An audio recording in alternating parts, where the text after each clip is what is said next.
Welcome to the Daughter Podcast, where dads come to talk, grow, and thrive. I'm your host, Oscar, and this is a space for men who are committed to becoming stronger, more mindful, and more present, especially in the lives of their daughters. In today's episode, we talk to Russ Kimura.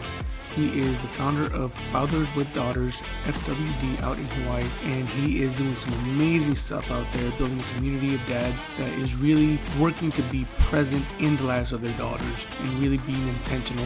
One of those things that he does is the father-daughter prom that he puts together out in Hawaii and that he's looking to expand throughout so that we can all, as fathers, make those amazing, memorable moments with our daughters. Unfortunately, I was not able to get this episode out to you guys sooner, even though we recorded it a bit ago, but it is such a cool conversation, and I really hope you guys enjoy it.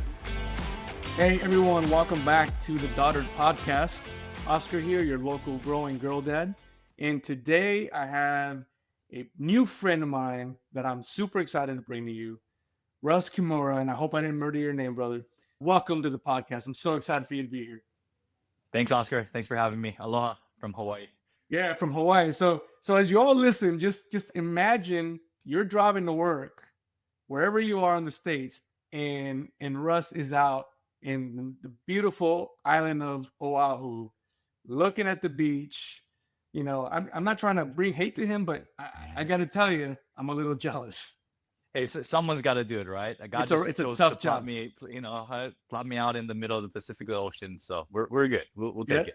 Hey, you're right. Someone's got to do it, and better you than me. I'd probably be in the beach and get fired. So, man, I'm so glad you're here. We have so much to talk about. We're gonna get into a bunch of things, but one thing that we'll get to is what you're doing in Hawaii with fathers of daughters. And we were talking on the phone a couple days ago, and we figured out that we're like on this parallel path, and I think as we start merging, we're going to be real powerful in the community of fathers of daughters. So I'm super excited to get the conversation started, brother. Yeah, 100%, man. I think that's a unique niche of fathers with daughters, and I think all fatherhood is important. But it's kind of cool. When I saw your thing, I was like, man, he's a fellow girl dad, and I obviously have a special place in my heart for girl dads just because it's a unique relationship, and it's what I feel God's called me to in terms of being able to help equip and train and coach. So, man, it's kindred spirits right off the bat, man. Girl dad, and I love it. And 3 girls, both of us. And like I said, parallel. It just feels parallel. But Russ, man, so the listeners kind of get a gauge of who you are. Just give us a little bit about you, where you grew up, and then now, obviously, as we get into fatherhood and all these different things, just tell us about Russ. What's Russ doing these days? Yeah, I appreciate it. So I'm born and raised in Kaneohe, Hawaii, so in Oahu, and I was born to a great set of parents, and I have one sister, and just grew up, I had a great upbringing. But I wasn't sure my path exactly, but I will tell you this. I do recall early on, I would say at least middle school, I knew I wanted to be a dad, which is kind of unique. Like I just knew that I wanted to, well, I loved kids. I'll say that. I loved kids. I was always drawn to kids. I'd play with them. People were like, oh, you're so good with kids. And I just loved kids. Okay. So when I figured out you can have kids of your own, I was like, well, that's amazing, right? I mean, not, joking, but I was like, man, I can't wait I can have like my own kids, right? So I remember early on, I was like, man, I can't wait to be a dad. Like I'm amped to someday, God willing, be a dad. And so, but I went to school in Spokane, Washington. So I left the island. I went to Spokane. I got a theology degree, and I came back and I was a pastor for a couple of years. So I thought that was going to be my path. I thought I was going to be a part of the church staff and do all that kind of stuff. But eventually, I actually moved into sales. God moved me out of the church in terms of full-time staff, and I started working out in outside sales and doing business stuff, and it was kind of interesting. It was different, and I learned very quickly about that world and how to sell and help merchants. But as we went along, I got married to my beautiful wife, and we are making 19 years actually June, so soon. Congratulations, man. That's awesome. Yeah, it's amazing. She's amazing. She homeschools all 3 of our girls. I mean, her job is way harder than mine, and she's doing an amazing job. But I wasn't sure, what my path was going to take, where it's going to take me. But my wife kind of saw that I was kind of getting bored with my sales job, and she's like, you're not alive. You're not, I was like, well, but isn't this what we do? We just get a job and Right. we do the thing. And she's like, nah, you're created for more. I'm like, yeah, but it, I don't know how this works because you're staying at home and Yeah. single income in Hawaii is not super easy. But slowly but surely, I got pushed out of my W-2 job as an employee and I started into entrepreneurship. And that was kind of scary because there's no floor, no ceiling, and you're just, got to make it happen. You're on And an island, dude. yeah, You're on an island at yeah, that no, point. you're all out there on your own, and you gotta Yeah. either sink or swim, right? And by God's grace, I was able to figure it out to some degree, and I was able to make it, so to speak, in terms of figuring out how to sell with my own businesses. So I did solar for a little bit because out here it's pretty sunny, and we were able to do that. Built a team for a little bit, then got back into doing some credit card processing, merchant services, into like some more business consulting stuff. So been doing that for the last maybe 5-6 years. But along the way, man, I just had this passion because I got 3 girls. So I have a 16-year-old Ava, a 14-year-old Lily, and a 13-year-old Belle. And so I have 3 girls, and I always would, take them on little daddy-daughter dates here and there, because I was just super, again, stoked that I had kids and Yeah. my girls, and I could pour into them and love on them. And the funny story is, like, we had our first, which was Ava, and I just, oh man, being a dad was just holding her in my arms was amazing, right? And then we had Lily, and for Lily, we didn't find out what boy or girl. She came out, and it was a girl, like, oh, girl. But then Yeah. for our third one, I was like, we need to find out, am I going to get a boy or what are we going to do? And then so we got the ultrasound and the ultrasound lady was like, oh, looks like you have I don't know what she said. She said something along the lines of it's all the same. And I was like, what? Girl? And I was kind of like, wow, this is 3 girls? Okay, Yeah. God, like for real? Because I played sports. I thought, hey, I'm going to coach. And yet, what a huge blessing to have 3 girls. It's been amazing to see the journey. And so while I've been taking them on these little dates, this little thing started popping up where I take them to proms here and there. There a couple churches would have it here and there. And then in COVID, they came to me and they're like, "Hey, Dad, are we going to go to prom?" I was like, "There's no one's Yeah. gathering. There's actually Tough. nothing happening." Right. And then I was like, "But what if we did like a Zoom prom?" And so I put together a Zoom plan and I invited some fathers, and about 20 dads came to the prom. We had music, we had games, we had different things, and it was kind of a fun little thing. I in my mind I was like, I guess entrepreneurially, I always see stuff. I'm like, we could do that. We could figure that out. We could All right. probably make that happen. So as soon as things started to open up again, I thought, you know what? Let's go try this. Let's go try put on a prom, like not a Zoom prom, but an actual prom. And that started me on this journey of starting to see that, man, I have a heart to equip dads, to train them on Yeah. how to show up to be better. And we do it through events like the father-daughter prom, but also with different coaching masterminds and groups that we do together where we're learning to be better together. And my journey has just kind of gone along the way. Now my girls are helping with these events. So it's kind That's of so like, cool. they're a part of what we're doing, which is such a great kind of partnership where they're helping with favors, or they're doing the centerpieces, or they're helping plan. They judge the we do a father-daughter dance off, and so we get 3 couples, dads and daughters, and say, hey, here's a clip, you got to choreograph a thing, and at the prom you're going to perform it. And then my daughters judge it because they're dancers. They have background in like dancing, ballet, jazz. So it's super fun, man, to do a partnership with them, but also to put on the different events to help dads show up for their daughters. I mean, such an important thing, right? Dude, that's such an amazing thing because, when I started doing this, I thought about this for a long time, but one of the things that really struck me as a father is my lack of presence, right? Presence and intentionality. Like you said, this is just what we do, right? So my thought was, well, I've got to provide. I've got to go do this. I got to do all these other things. And I talked about this with Joey Bowen on his podcast recently, where until I started talking to other dads and like finding the community, I just didn't realize how not present I was with my first daughter. Sure. Right. And you've created this bubble of presence because you're doing this amazing things with these girls. And yes, you're helping a bunch of dads, but I got to imagine there's a little selfish piece in there. Like, I'm doing this with my girls. Like we're putting this together. This memory will be here forever. Like, you're long gone, they're going to remember working proms with dad. Like, that's just so cool, dude. Yeah, no, 100%. I mean, I'm not ashamed to say it. Like my motivation is them, right? Like No. I'm doing it with and for them. And I told them, like, if it ever becomes at any point where it's at the expense of them, I'll shut it down. Like it's not Yeah. worth it for me to put on some big event and I lose my daughters and the connection. Like that just Right. it just is not, it's not on my plate. So for me, it's really about like how do we create this special but also help build my connection with my daughters. And Yeah. so, the memories that we're doing, and through it, we've actually got on the news, a few times. And so it's a small little thing, but now like it's like a flex for them where the conversation will go around with some friends and they're like, yeah, have you ever been on TV? And they're like, Yeah. oh yeah, we've been Yeah. on the news like 3 times. And they're like, what?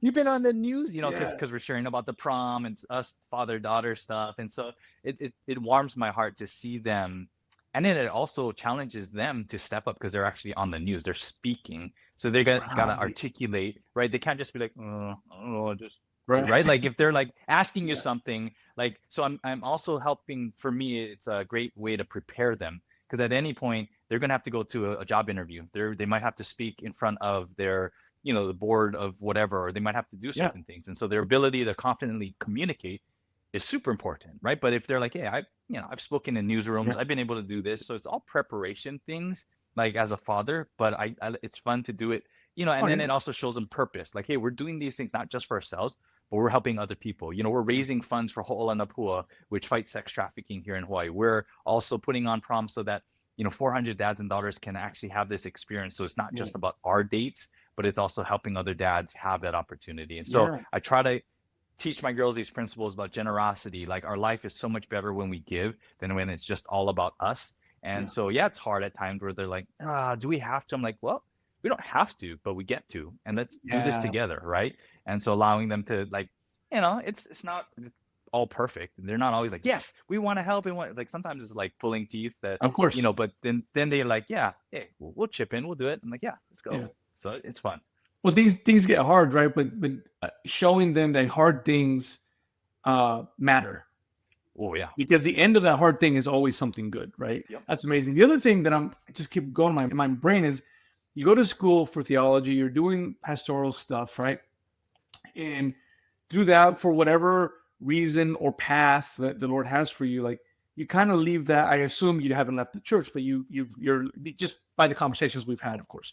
Yeah. But He brings you back to servanthood, Yeah. right? Because not only are you equipping your daughters to speak in public, to be able to plan events, to look at program management, right? Like managing different things. You're equipping them.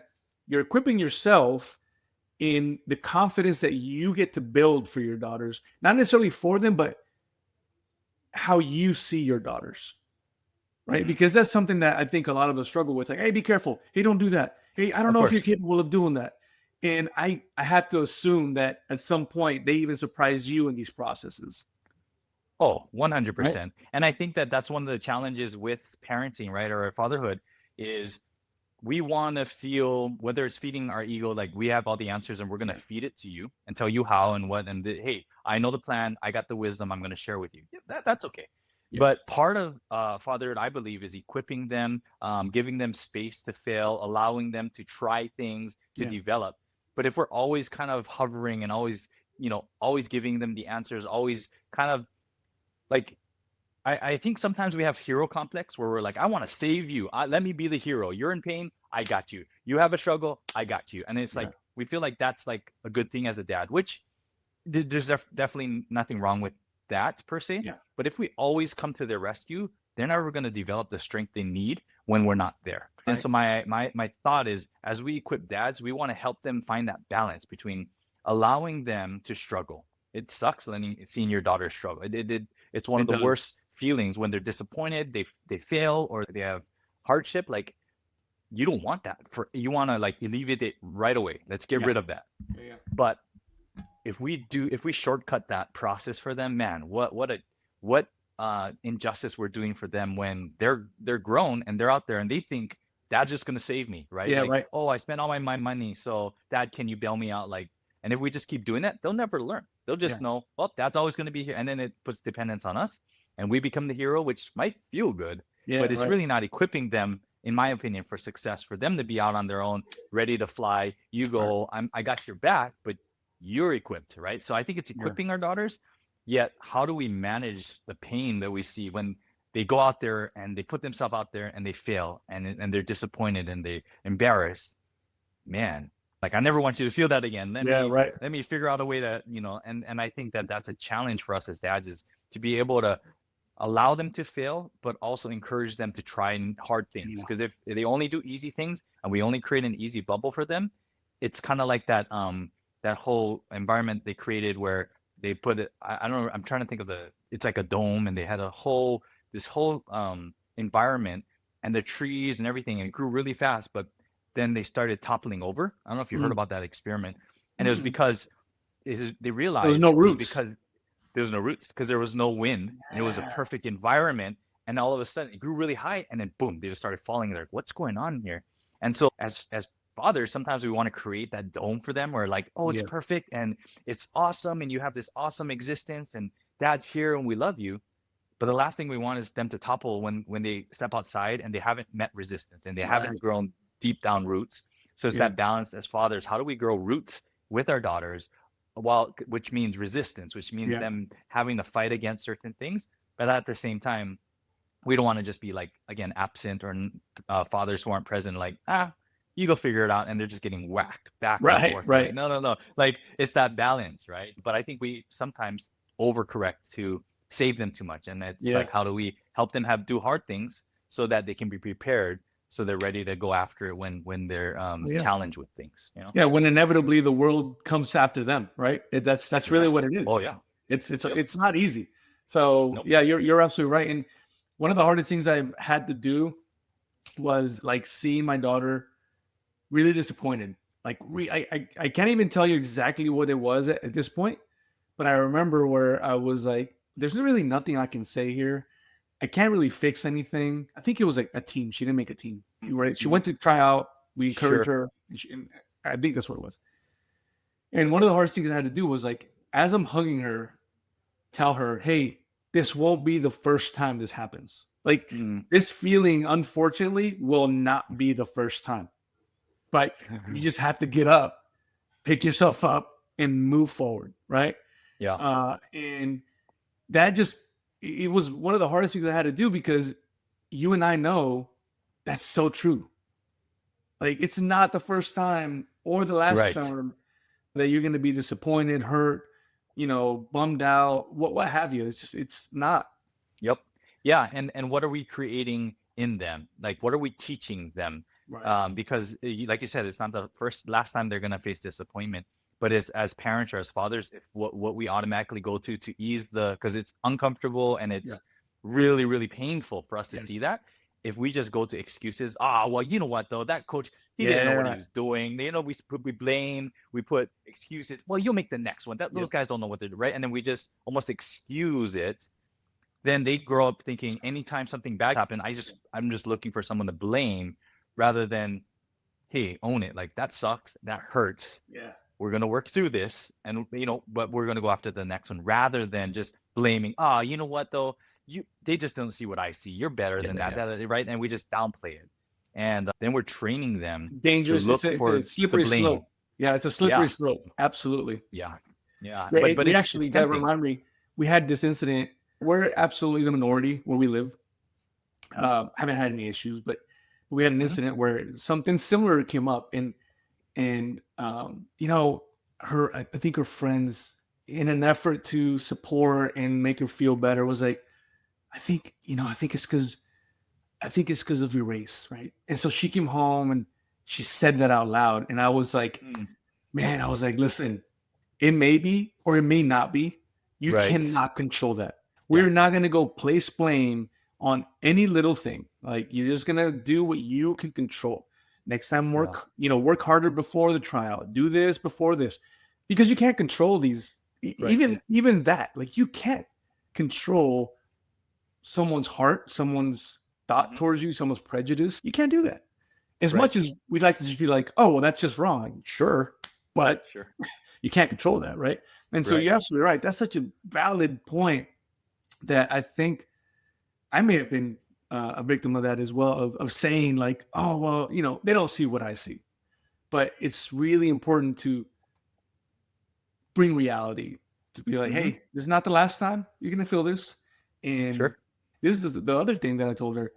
Sometimes we work really hard, like really hard, and then you still don't win. Mm-hmm. Right. And I brought up, like, watch the Olympics. You think that every Olympian on that track didn't work their butts off to get there? And there's only one winner, right? Right. And in our home, not in a mean way, I don't think, but there's no participation trophies. Like, it's like, Right. this is not how Yeah. life works, right? Sure. And so we make a point to say that, look, you got Olympians, they all got there, and they're extremely talented and hardworking, and yet there's only one that's going to take a gold medal home out of all these people. So bringing that to home to say, hey, sometimes we work really hard and it still doesn't go our way. And you know what we're going to do? We're going to try again. Like, that's just the way it works, right? Yeah. So it's such a strong point. Yeah. Oh, absolutely. Right. What a beautiful thing to instill in our daughters is to, Yes.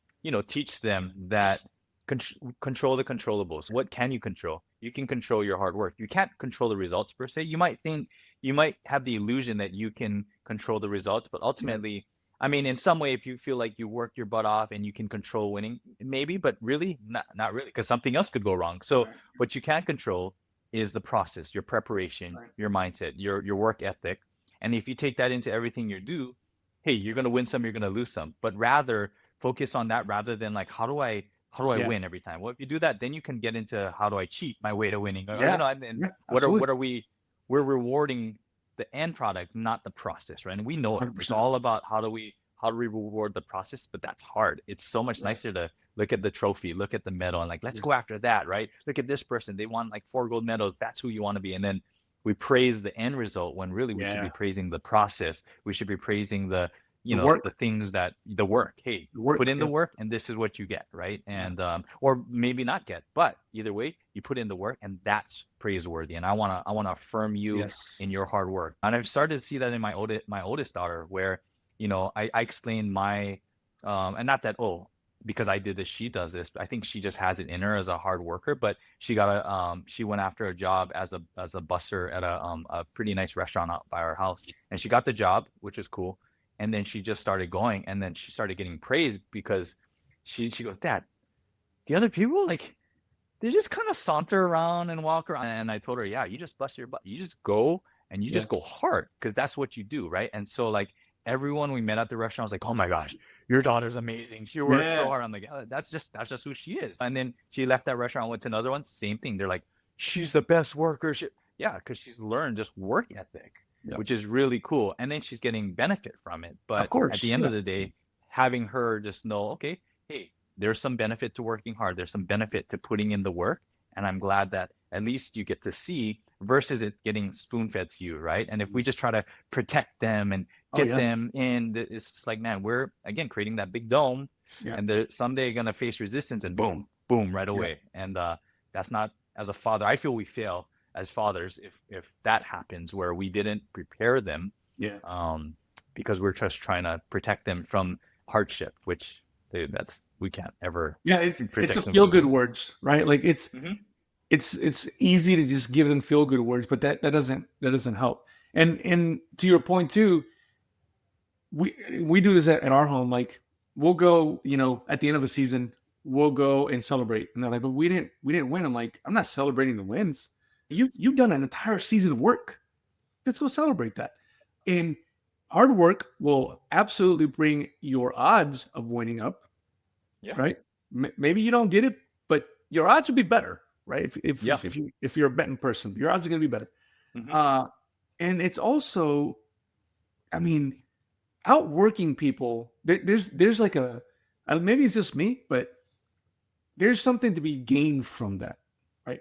I think tangibly there is probably, like you said, your daughter obviously gets seen by that, like, oh, she's outworking people, but personally, I'm like, man, I like to outwork people. Like, I like to know, I'm a military person, right? So in my mind, I was like, I want to know that I'm outworking the enemy. That's just, I just always want to know that, right? And that's a military thing. It's Not everybody takes that view, but when I was an athlete, same thing. I just want to know that I'm outworking the person that I have to go compete against. Like, I just want to know that. And maybe I win it, maybe I don't. Maybe I didn't outwork them. Let's put that in there. Let me go work harder, right? And so we absolutely do that and try to instill that the process is the important thing. And I think nowadays it's even more critical because you got social media only showing you the wins. Right. The wins. Yep. You know what I mean? Oh, yeah. You pull up Instagram and one of their friends is just like win, win, win, win, win. I mean, there's all the good stuff, the highlight reel, and it's like, well, that's not life. Like, not only that, it looks easy, right? So it's like, right. I'm showing you the wins and it's easy. So then they get this expectation. Well, I just got to go make a YouTube channel and I can go make millions. So, right. It's like, no, it doesn't necessarily just work like that. Right. Oh, no, but, and it just looks like, oh, yeah, we could just do that. Like, no. That's not how it works, right? 100%. And it's so critical nowadays. Absolutely. To give them the view of life. They just finished today we were trying to get on, you and I. They finished a lemonade stand. So I went out there, put a little, umbrella up, and they sat there. I think they sat there. Gosh, they must have sat there for like 5-6 hours. It's hot. Wow. We're in Louisiana, brother. It's hot. Oh, wow. And they made some money, and there's very kind people. They're like, oh, just keep the change, and someone gave them like an extra $10, which is ridiculous. And I was like, we shouldn't be taking money for free, right? It's like, no, I know. I kind of felt bad about it. I'm like, but they gave it to you. I get that, but understand that. I just make it a point. It's like, this is not real. Like, when you go get a job, no one giving you extra $10 for free. Right? You gotta work for it. But I appreciated their work. They went out there. They sat there. They made the lemonade. All the things. That helped with the major setup and give them support. And then they sat. And I'm constantly watching because I'm a dad, so I'm like just making sure that they're still there. But the neighborhood's pretty good and they're very kind people here. But yeah, just giving them the sense of fulfillment from the work rather than the win, right? That's the big thing. Yeah. Oh, 100%. And I think allowing, because part of our jobs as fathers is to set the standard and then raise that standard and help them raise the standards for themselves, right? Because if they take their cues from those around their peers, well, so and so only does this or so and right, and they start to bring their standards to whatever's around them. Well, then they're gonna again take cues and think, okay, well, I just need to do a little bit better than, and it's like, well, no, but for us, here's the standard. And because I was telling, I told my daughter, like, I wasn't trying to downplay her thing. I was like, but it's not too hard to outwork these days. People are just like right? They're just, and so the fact that she's just actually working her butt off, people are like, oh my gosh, you're the best. And I tell her, hey, that's great. And I love that. I want to keep that up, but my job is to help raise the standard for you. So that just becomes the normal. So she starts to look around instead of being like, oh, I can get paid the same amount and slack like them, right? Either go down to their standard or I want her to be like, why are they not doing why aren't they not just, isn't this the norm? You're on the clock and you just work and you just bust that table. You just do that. That should be normal, right? And I think that goes to like so I love what you're doing with the father thing is like, or at least for FWD, and I believe what you're doing is, raising the standard. I keep talking about that. Like we raise the standard for what our girls' expectations are, call it whatever, for working, for their standards in their eventual man who they're going to choose, to how they treat their siblings, their friends, all that stuff, right? And it's really important. And if we're not intentional, like you said, using that word intentional, we are outsourcing the standards to their friends, to social media, to their whoever's around them. And I kind of feel like that's one of the most irresponsible things as fathers is to outsource one of the most important things that we are responsible to do is raise the standard for our daughters, set the standard, raise it, so that when they're out there, they're like, oh no, this is the standard, this is how we talk, this is our language, this is how we present in public, all those kind of things, right? It's super important. But if we're not intentional with it, so that's really why I'm doing what I'm doing, is I want to help dads raise the standard for their daughters so that they do raise radiant, confident, strong girls, young women in the world, rather than like, oh man, I hope, right? I pray that but what are we doing? Same thing. Yes. I hope I win the gold medal, but what are you doing? Like what work, what preparation are you doing? And if we're not doing it, let's put in the work, because what better investment that I can think of no better investment than the investment into our daughters, into the legacy that they'll bring. But it takes intentionality. And the hard part about us as men, we kind of feel like we should know it. I'm a guy. Like, I don't need you to tell me how to be a father. Sure, no problem. But if we're honest with ourselves, that's what I had to come to it. Like, I need help. And the reason I'm doing this is I want to be better. I'm creating a community, FWD movement, so that I can be better. Like, this isn't me telling, hey, I'm going to tell you how to be a better dad. I'm coming because I need help as well.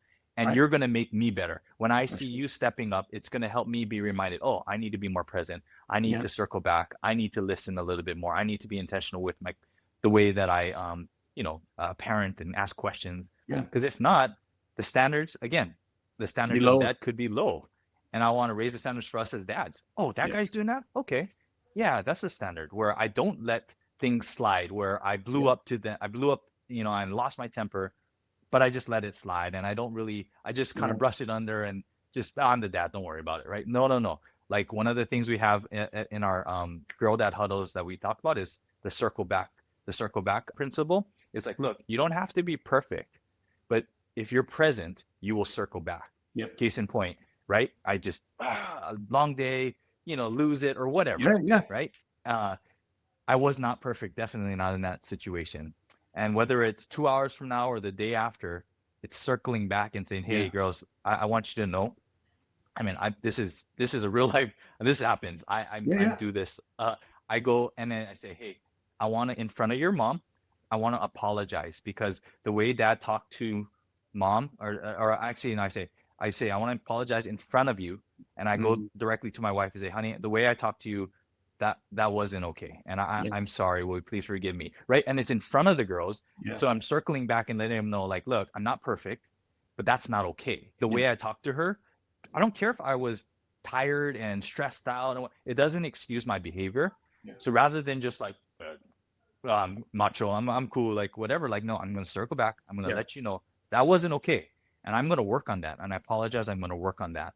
So then the girls see dad's taking responsibility for his actions. He wasn't perfect. He still lost it. He's no perfect dad, but he at least is willing to be intentional enough to circle back in front of his wife or whatever, so that someday when they have a spouse and he loses it, hopefully they expect him to circle back. And, hey, honey, I'm sorry, that wasn't okay. And here's where whatever, just so then that's normal for them, and that's the hope, is that we raise a standard for them to say, we don't need to be perfect. We're not going to be perfect. And if you think you're going to be perfect, forget it.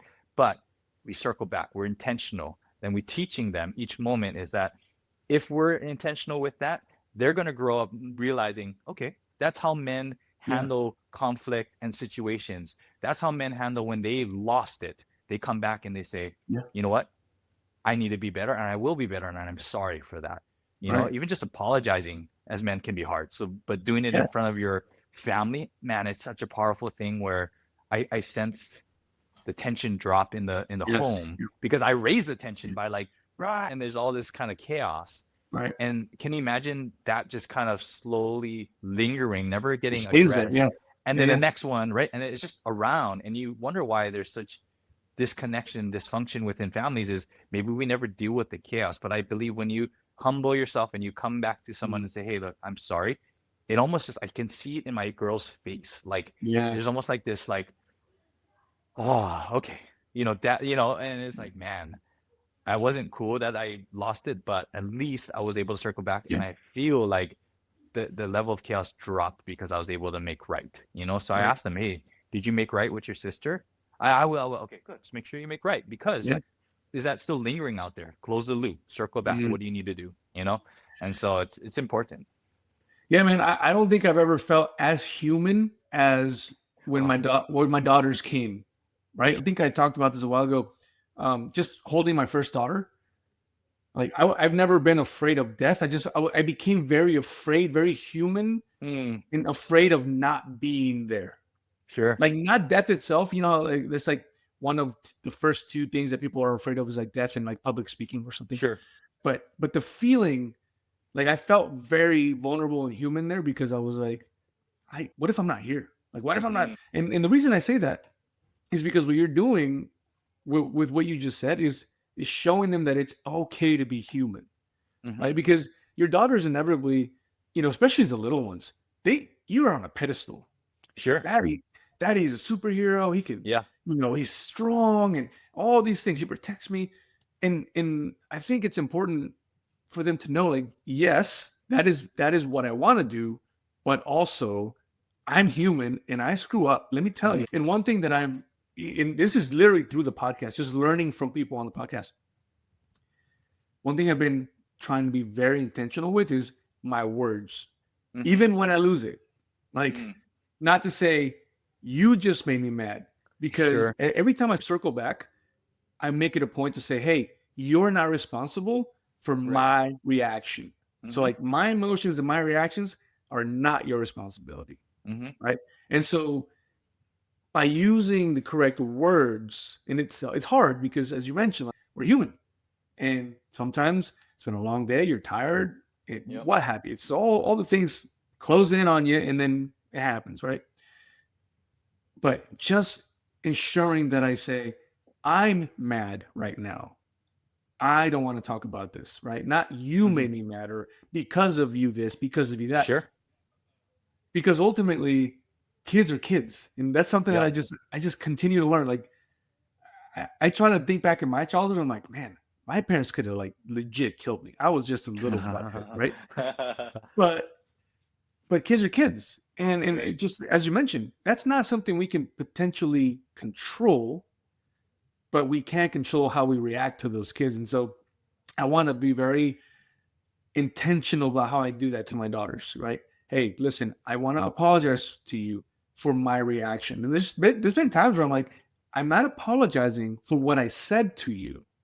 I'm apologizing for my reaction to that, or how I said it to you, because it was not okay. Because as you know, there's many times what we said needs to be said, right? The discipline or whatever we're doing. But in the tone, or in the moment, or in the way that we do it, maybe we can be better. I mean, I know I can also always be better. So I've tried to be very intentional at the words I use, even when I'm upset, so that they know, hey, Dad's upset, but I'm still me. Like I'm not the reason he's upset, but maybe, I think someone had mentioned it in one of our leadership talks, like, make it about the problem, not about the person. Right? Sure. And I think as parents, I know I've been guilty of this. We make it almost about the kid. Like, you made me upset, or you did this. Like, well, what is the problem here? The clothes didn't get taken to the hamper. Okay, so let's just focus on that, right? And it's hard. I think it's so much easier to do it at work because, I don't know, you're an adult, you're expected like to be an adult, right? Sure. And yet we come home and this is where we don't do that. It's weird, right? But it happens.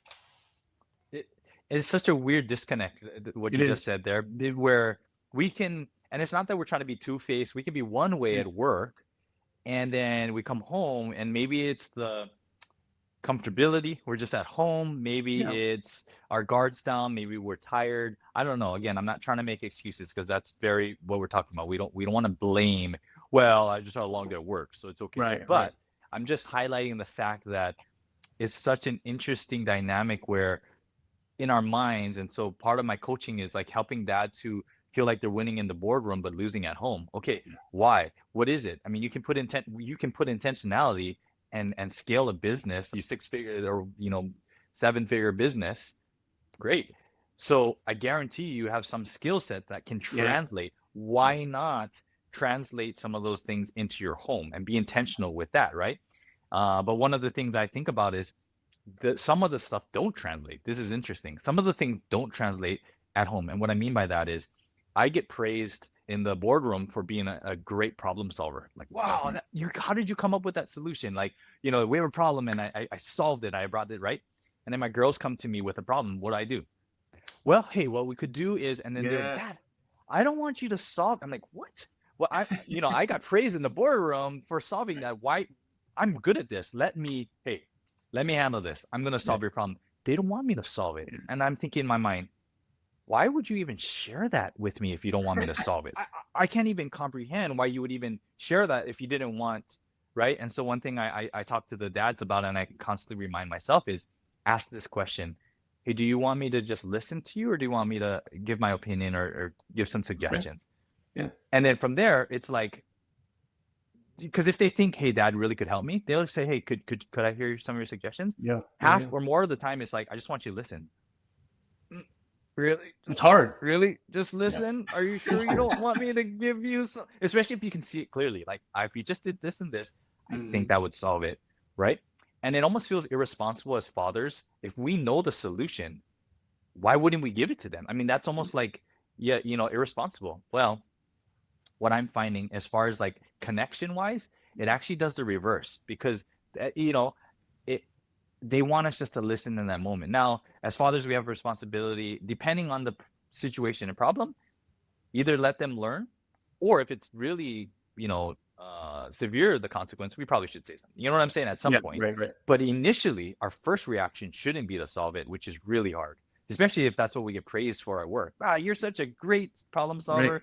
Yeah, I'm going to take that into my fatherhood. Watch me solve your Yeah. problem, daughter. Like, right? And it's like, man, how many times my teenage daughters have to tell me, Dad, that's why I don't come to you, is because you just want to always give your opinion. And I'm like, ooh, okay, Yeah. I'm sorry. I'm sorry. Please keep coming to me. Yeah, And I'm going right. to work on that. I'm going to Yeah. work on that, because I don't want it to feel like I'm just going to give you my opinion and solve it. And I still struggle with that. And they still tell me that. And I'm like, hey, I want to create an environment for you to be able to share. And I'm trying really hard to listen and not give you my opinion, because whatever. So it's challenging. It's challenging. It is. I've literally had this conversation with my oldest daughter. I'm like, hey, listen, I'm a problem solver. If you tell me something, the reason I start to go off is because I'm like, I got this, and she's like, yeah, but I don't need you to do that. Like, we've had this conversation specifically because of what you said. She'll say, this is why I don't come to you.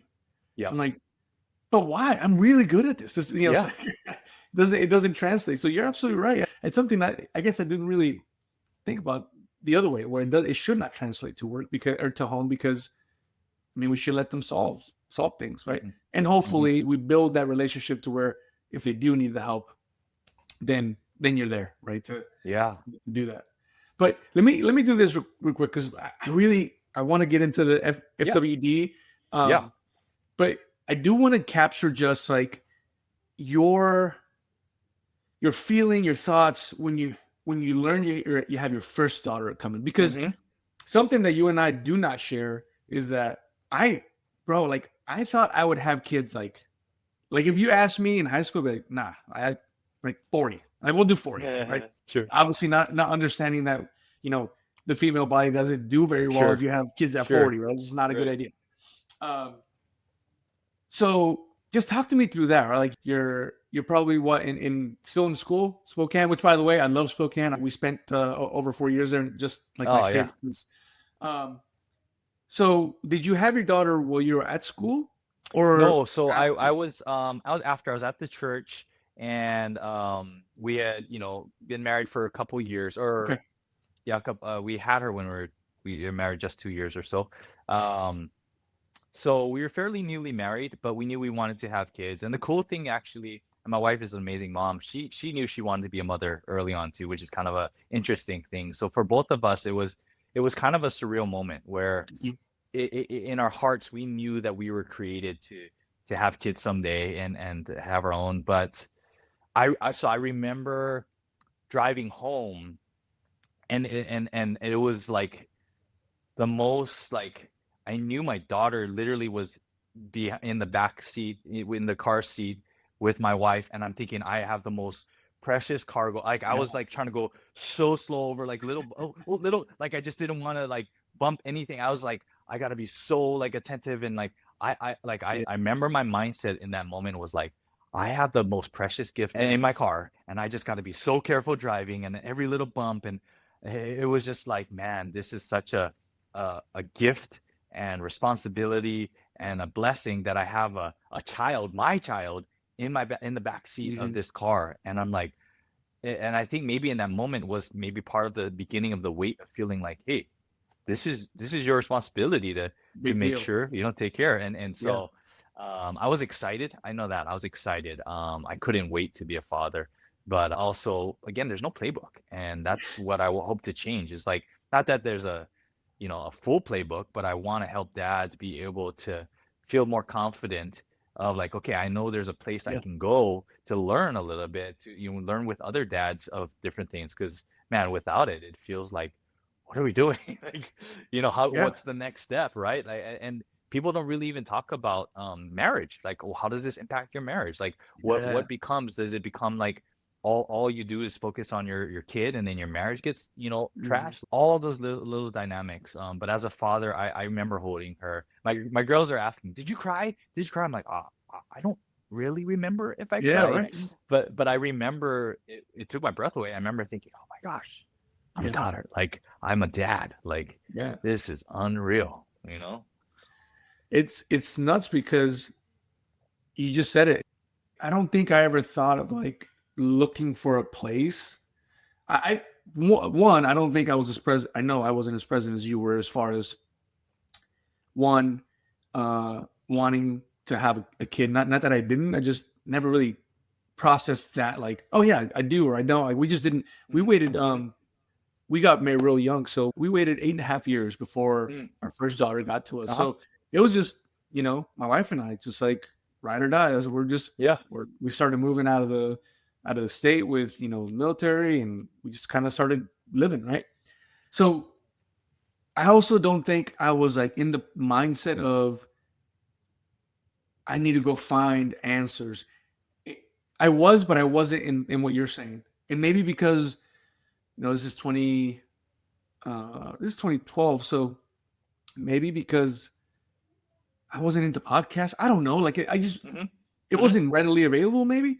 But I got sure, into books, dude. I was like, let me get a father book. Let me get. sure, Like, I'm just like reading yeah, things or listening to audiobooks and trying to write notes down, and it just doesn't seem to be working.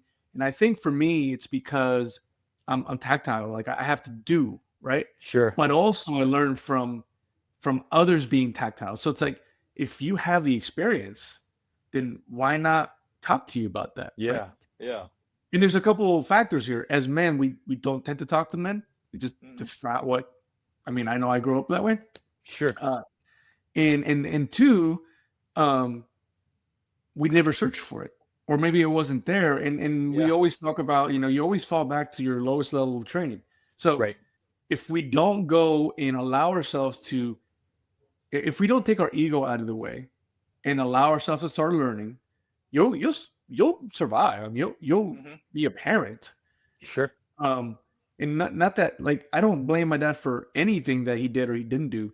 I just know that he did the best with what he had, mhm, right? And now I feel like I have way more opportunity to be better. mhm, Does that make sense? mhm, It's like there's people that can sit here and oh my parents didn't do this, my parents did, sure, they suck at this. It's like, dude, your parents probably were just hanging on by doing a their best. thread, right? Yeah, Like, yeah, so I think we all feel that. And so I didn't search that, but the lack of presence, I think it really was that because I think for you, you're like super excited, your kid's here, and you feel this huge weight. I felt the weight, but not the presence, if that makes any mm, sense. Like I sure, knew that it was a big deal, sure, but instead of like getting real deep into the presence, I was like, I've got to provide. I just got to yeah, figure out like I'll just yeah, work. I'll work yeah, hard. And so yeah, that to your point created some issues with our marriage because everybody changes when the kids gets here.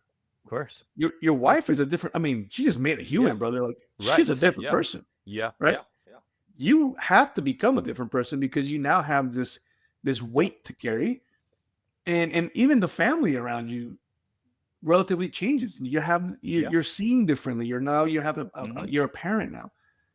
mhm, I don't think I process all that very well, if that yeah, makes any sense. yep.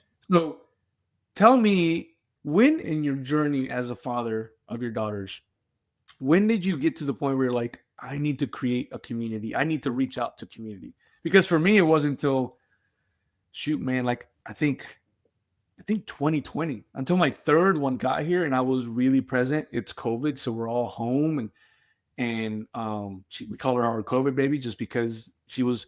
No one at church knew her. Like we got, Sure. when these opened up, we went to church. We're like, you Oh, you had a yep. baby? Yeah, it's like, yeah, it Yep. just happens. Yeah, Um, sure. and so I think that was the time for me. I was like, man, I'm so not equipped for this, which is sad, dude, because I already had two before that. Yeah, And, yeah. and mine are all about 4 years apart. So it makes me feel real sad for my other daughters because I think I could have been better had I had like my knucklehead allowed some knowledge to like seep in. Or Yeah. maybe if I would just search for it. But for you, when did that start? Like, when did you decide, hey, man, I need more of a community to learn? We call it in the daughter podcast, we call it shortening that gap Hmm. or shortening down the learning curve. Like, Hmm. when did you feel that need to do that? Yeah, that's a great question. I sometimes, more of a lone ranger. Well, I'll just put my head down and I'll just Yeah. do it. And so I didn't necessarily have a burning desire where like not that I didn't need community, but I was just trying to do the best with what was in front of me, right? Yeah. Try to be the best that I could. And I think I did start getting, some praise, like, wow, you're such a good dad, like Yeah. you take your daughters on dates. Cause I was doing it early on, and I would encourage hey, date your daughter, like Yeah. Yeah. go, like from the time they're little, I was just doing those kind of things. And social media was slowly getting Yeah. starting. And so I would post stuff here and there, and people, wow, you're taking your daughters on dates and stuff. And I can't wait to be a dad. So like I felt a little bit like, wow, maybe I'm inspiring some dads Mhm. a little bit. But I think I've always been, I just said I'm a lone ranger, but I'm a collaborator. So like I always like collaborating. And so when I realized I don't want this just to be just for me. And I also know that strength in numbers is so powerful, and I Yeah. can be better with other men. And I want to equip and train and like I always had the coach in me. I always knew that I was going to be a coach, and I thought it was going to be my son's sports, but Yeah. didn't have a son. And my Yeah. daughters chose dance, so I couldn't coach. But now I realize, man, my coaching spirit, like the coaching in me, is going to be for dads. I mean, Yeah. I essentially am a girl dad coach, and realizing, man, we're better, right? If you help others do the thing you're trying to get, you're going to get better. So Of course. I do it to be better, but I don't remember if there was an exact time when I was like, I need community per se. More so that I think I recognize the need for community for all of us. And then that entrepreneurial, like, hey, if it's there, why don't we create it kind of deal? Like Yeah. that's kind of always how I think. My girls get on me when we go to a restaurant and we have this really good dish. I'm like, we could create this. And like, Dad, I'm like, we can create this. Like, I just think if there's something good, let's go create it, right? Or if Yeah. there's not there, let's go create it, right? Yeah. And so I realized I didn't feel like, I'm sure they're out there, but in my circle, I didn't feel like there was a community of girl dads out there. I was like, let's create it. Let's Yeah. give a space for us girl dads to connect, to learn, to be better dads, to show up. And then all the while you're inspiring others. You're doing Yeah. a lemonade stand? Dude, I need it, right? And then we start to do things because Yeah. we get inspired, we get encouraged, we're competitive. Oh, what? You're doing a lemon? Okay. All right. Watch the right. And we get Yeah. competitive. Right. But why not get competitive about this kind of stuff, right? Like, You're right. Yeah. dude, like, so in my opinion, it's like, how do we leverage the things that were already in us to Mhm. better those around us? And that also has been my hardest. How my mission is to help and serve. Like, however I can raise the tide for you in your Mhm. business, in your Mhm. marriage, in your parenting, I want to do that. How can I help you? What resource, what tool, what connection? Maybe it's not me, but like, hey, read this book, listen to Yeah. this podcast. You need to look up this guy. Even if it's not about me, if that's going to help you move forward, that's Yeah. what I think deep down inside my pastoral heart, I just want to shepherd and pastor and help you Yeah. grow, whatever that looks like. So the community just naturally started to form where I'm like, man, I have a knack for events. That's cool. And dads seem to love it. Well, let's start that, and let's do some of that. And then let's do some coaching. Let's do some, community stuff. And and we just start learning from each other. Yeah. So that doesn't really answer your question, because I don't know if there was a specific time where I felt like it, but I think it does. I think it sounds like maybe you didn't feel it, but then you started to feel the need yeah, because yeah. you started to post this and that, and as you talked about before, you raise that standard Yes. by your own doing, right? You're like, hey, this is what I'm doing. And people Sure. are like, I need to do that. Like, I need to be better. And I think it sounds like you kind of felt the need kind of starts around you by the men around you, by the people that you were talking to. And then, as you mentioned, you had this God-given gift to be able to coach and to be able to lead. And it's like, well, I have all the ingredients. Let's go create this, right? So Yeah. did the event start before FWD officially started? Because it's for we haven't Yeah. mentioned it, guys, and it's really cool. It's fathers with daughters. So again, parallel paths that we're going here. So did the event start first, and then you kind of rolled into fathers with daughters, or was it Yes. opposite? Yeah. The event started first. So that Zoom prom was the very first time I did Okay. anything in terms of gathering fathers and daughters, and that was again 2021, I think, right in the kind of the midst of COVID.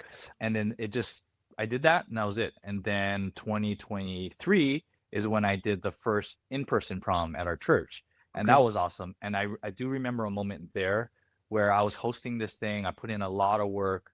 It was so much work, but there was moments where I was greeting dads. I was like, hey, like they're coming in. And I saw the girls' like eyes filled with like joy, anticipation, excitement. You could just tell they were just so because they're all dressed up in their little dresses. They had All right. flowers from their dad.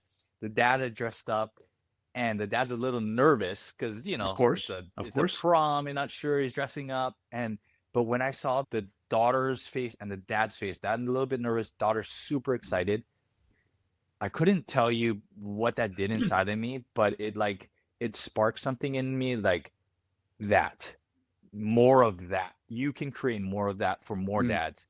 And I thought, and it'd been in there, and it took a while until this year, but it took a while for me to like fully, I guess, so to speak, embrace that call or like say yes, Right. because I Yeah. kind of kept pushing it off, like, oh, so then I did another prom, that was cool. And I started, and then I realized, you know what, every time we do this, dads are like, when's the next one? I thank you, this was awesome. And I'm like, all right. So then I did a little movie night. I did a holiday movie night last year, and I big screen popcorn, and they loved it. And then the dads would come up and shake my hand, hey, thank you, man, for putting this on, man. My daughter loved it. Thank you so much. Right. I'm thinking, man, we're creating little deposits in that dad-daughter Oh, relationship that's gonna build for them.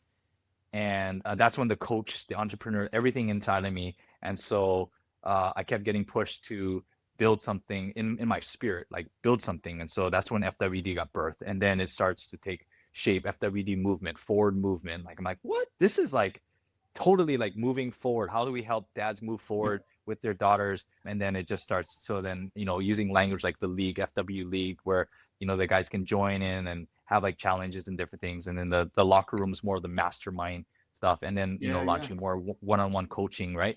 But at the end of the day, it's the FWD got birthed out of just seeing the response from the dads and the daughters. And Mm. when I really close my eyes, like when I, think about if I could dream, what is the dream? And my dream was that. My dream was to build a movement, an organization that just feeds that, where dads Yeah. are showing up for their daughters. Daughters are just loving the connection with their dads. And I somehow created a space for that. And then I'm equipping dads, training dads along the way, so that's not just a one-time thing. And it just started to snowball. And I'm in the midst of it continuing to develop. But like even just helping executives, be entrepreneurs, be intentional with their daughters. That one-on-one coach is so fun because they know they need to be intentional, and they have a coach for their business. They have a coach for their fitness. They have a coach for their financing. Do they have a coach for their parenthood? Yeah. Right. No. Yeah. Well, let me help you create that, especially in that language. They already know Mhm. that. It's just a matter of what are you going to put your resource and time and effort towards. And Right. they all say they're doing it for their family, but where's the intentionality to Yeah. the structures? And so, man, this has been a lifelong thing that I feel like God's been preparing me for, and I'm just like stepping into it. And like you're talking about a prom where you're at, and I literally was with at this conference. a pastor in Maui, so not on the same island I'm at. She's like, Mhm. we got to bring this to Maui. I'm like, you know what? I'm going to figure this out. How do I help different champions, leaders put this thing on Yeah. wherever they're at, right? Like it's Yeah. doable. Like again, we can create that. Like it's Yeah. doable and it's going to happen because I'm not trying to build this huge, massive prom thing. Like that's okay. And I can do it. And the template's there. My dream is that proms are popping up everywhere and it's becoming Yeah. this thing where dads can show up for their daughters, you know, and these organizations or these communities are putting it on for their people. Mhm. So, you know, it's there and it's building, man. And I appreciate you just, you know, having me on. Yeah, man. You're just facilitating so much for a dad, right? Some of us, I'm not the planner, dude. Like, my wife gets annoyed at me because she'll ask me what we want to do. I'm like, what do you want? You do it. I follow orders. I'm here, right? But that's not. And I know it sounds funny when we say it, but it's not intentional. And so what you're doing is facilitating this thing for a dad that maybe doesn't have that mindset. They want to, but it's like, you know how it is. You get trapped in the stream of life, right? It's like, oh yeah, I kind of want to do this, but I can't find time or whatever. It's like you just made a specific point where a father can just be like, this is done for me. I get to have fun with my daughter. There's a bunch of events in the prom, and she's gonna have a blast, and we're gonna remember this forever. And there's gonna be pictures, and then I mean, Right. everything, right? And so it's it's an easy button. I know we shouldn't think of it that way because we want to be intentional, but for a lot of dads, that's like, dude, you just solved a bunch of my problems. This is great, Yeah. and I'm gonna go Yeah. do that. And I mean, Mhm. the best entrepreneurs solve problems, and that's what you do, True. right? And I Yeah. know that's not why you did it, and I know that especially up until now, it's been a lot of charity. You do a lot of charity work, and Mhm. I want to talk Mhm. about that here in a second. But I also think that it can grow, right? Mhm. And bro, when you and I were talking on the phone, like, man, if you guys didn't know, off the air, we were talking, and we talked a couple days ago, and my brain just like kept on going on these things that we need to do. You know, my former partner for the podcast, he talked about doing some of these things, right? And unfortunately, he's no longer with the podcast. But those are the important things because dads can really create a memory. And to your point, you're saying little. I think it's a big deposit in that bank because the daughters, especially if their dad is like a knuckle dragger like me, their daughters are like, I know this was more than what you normally would do, or normally what you would normally put together on your own. That's a Sure. big deal, right? And so that deposit is going to be different for everyone, but I believe it's a big deposit. And those girls are going to get, I mean, to your point, I mean, they're walking in with their, doughy eyes. They're like, this is great. And especially as my daughters get older, what if they don't go to their prom? Like they still have something with me. That's super cool, man. So FWD, I love that forward. That we use that acronym all the time in my Right. line of work, forward.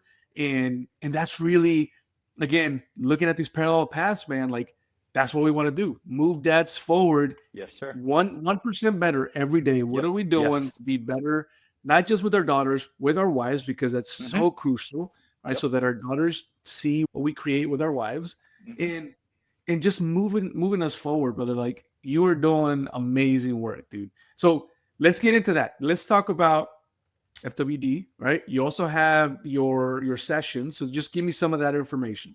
So I have weekly calls, Zoom calls, Okay. father-daughter Fridays. And so what I do is I gather men as a Zoom huddle 2 times a week on Fridays. And then I'm forming a mastermind. And what that one really is going to be for men who want to be really intentional with their daughter. I'm going to walk them through a 12-week thing. And then the cool thing about masterminds is you kind of, again, you leverage off each other, you have hot seats. And so these are for like the guys who really want to be intentional. I already have it made. I'm just, starting to get Of some course. guys signed up and we do that. And then I have one-on-one coaching where, like I said, for the dad who maybe doesn't have time for all these weekly, but they want to be intentional, I'll coach you. And we'll do one-on-one with that. And so it's like, that's the idea. And then the movement itself is just helping dads show up, like you said, 1% better. So maybe they're just starting to come to events. Cool, they're part of the movement because they're showing up. And then I'm starting to do more weekly challenges. Okay, cool. You're just doing little things here and there to further your relationship and build a connection. And as it continues to grow, again, God gives me all these different, we should expand it, yeah, we'll do that. We'll figure out ways to expand the Yeah. movement in terms of equipping other people, other leaders to bring this to their communities, their territories. And I believe that it's needed. And I just want to be able to be the catalyst to Yeah. just equip people to do it. Because I mean, that's how we expand like anything else. You can do one a little bit, but as we continue, there's dads everywhere. There's girl dads Mhm. everywhere that, and there's a lot of great resources out there. I'm not the only one. Obviously, there's a ton out there, but you know, we do our little part to just see how we can serve the community. The community meaning fathers with daughters. And I think we're going to see some really cool, we already seen cool like fruit from it where the dads are like, man, I'm showing up and because of this, I recognize I catch myself not saying certain things, or I catch Yeah. myself being more intentional about going on a date, or I catch myself, you know, I'm like, oh, good. Some of it's catching traction Yeah. where dads are being 1% better, like you said, exactly that, right? Yeah, absolutely. I saw your video about your podcast space. I was like, man, I'm so jealous. That's awesome. You have like the sit down with the mics, and I'm Sure. here with my little setup. The nice thing for me is I'm agile. Like I could just get Yeah, on. yours is perfect. It's We great. can get on what a Wi-Fi connection and get going. But I look forward to partnering with you and figuring out how Yeah, we can work together to move dads forward a little bit every day, and that's absolutely. key. Um, Absolutely, man. I know we're closing up here. You got to get going, but tell us about the charity that you're working with right now. Hmm. I think it's very uh, needed as well. So please tell us about that, and then definitely tell us about the upcoming prom. We want to know about that. Yeah. So the charity we work with is Ho'ola Nā Pua, and I know that's a long Hawaiian name, but basically it's a nonprofit out here in Hawaii that fights child trafficking here in Hawaii, and it's happening a lot in our backyard, which a lot of people don't even know about, and so Mm. it's bringing awareness, and they're getting into the trenches and trying to help reduction and all that kind of stuff as well, which is super important. But they have a facility that brings the victims who have been trafficked, and they, so to speak, reintegrate them into the community. So they have an amazing program that helps them get get their feet under them and really heal. I mean, it's a beautiful thing that they're doing. So it's multifaceted in terms of what Ho'ola Nā Pua does. And to me, I'm like, well, what a better organization to support. So at the prom, we've gotten thousands and thousands of dollars raffle things donated. And so we're gonna raffle a bunch of these gift cards and experiences, hotel stays, like artwork, all these Yeah, different things. And then all of the proceeds go to Ho'ola Nā Pua. So, we're really believing that that's gonna, help them move their mission forward, right? Because we have this great fun event where dads and daughters are going to connect, and for sure that's happening. But I always try to stack, right? Like, what if we can leverage that into also supporting an organization that really is doing some great work out here? yeah, And you could donate directly to them, or you could donate to our prom. But either way, our prom is a platform to bring awareness to that. And also, like I said, raffle off. I'm bringing in a speed painter from Kansas, and she's yeah. going to do like one of those speed painting things, and then a reveal. And then we're going to auction that off as Very well, part cool. of the fundraiser for Ho'ola Nā Pua. And so it's like all those things, right? We're doing them to be able to support an organization while creating connection for Of fathers course. and daughters. And so like it's a really I think a great opportunity for us to leverage what we're already doing and support an amazing organization Yeah. who definitely has done some great things on island. And it's definitely needed. It's unfortunately a fact of our everyday now, and they can use all the help they can get. Yeah. We will have that link in the episode notes, so please hit that link. Whether it's donating to the prom specifically or to the link, we want to support them as much as we can. So I'm going to put that link in there. I'll also put that link in one of our Instagram posts. Make sure that it gets out there so that people can get after that. If you want to donate to the prom, which is super exciting, unfortunately is all the way in Hawaii, and people may not be able to get there. What's the date of that? Is that June correct? 14th. Yep, Yeah. Father's Day weekend. Russ, man, it's been awesome talking to you. Give us some parting words, man. What do you tell a father, either a father to be, particularly of a girl, right, Mhm. as they're coming to the world, or maybe a father that already has them and is now just listening and finding a community like ours? Yeah, I would just, I mean, those words that we've kind of weaved through our conversation: intentionality, raising the standard, right? Just being a father that's present is so important. And I think those three things are super, super important. Is if we're intentional, I think you can't go wrong, because that tells me that you're thinking about it and you're figuring out ways to not leave it to chance. But then you need to find community to do that, to help you with it, because left to our own, as intentional as we want to be, we're gonna, let things slide. And then raising the standard is super important, because you get around other dads who are raising the standard. And so I think it's just important for us to do that while being present, because intentionality brings presence. So when you're intentional, you end up being present. And when we're not intentional, we're not present. A lot of times we're physically there, but we're not present.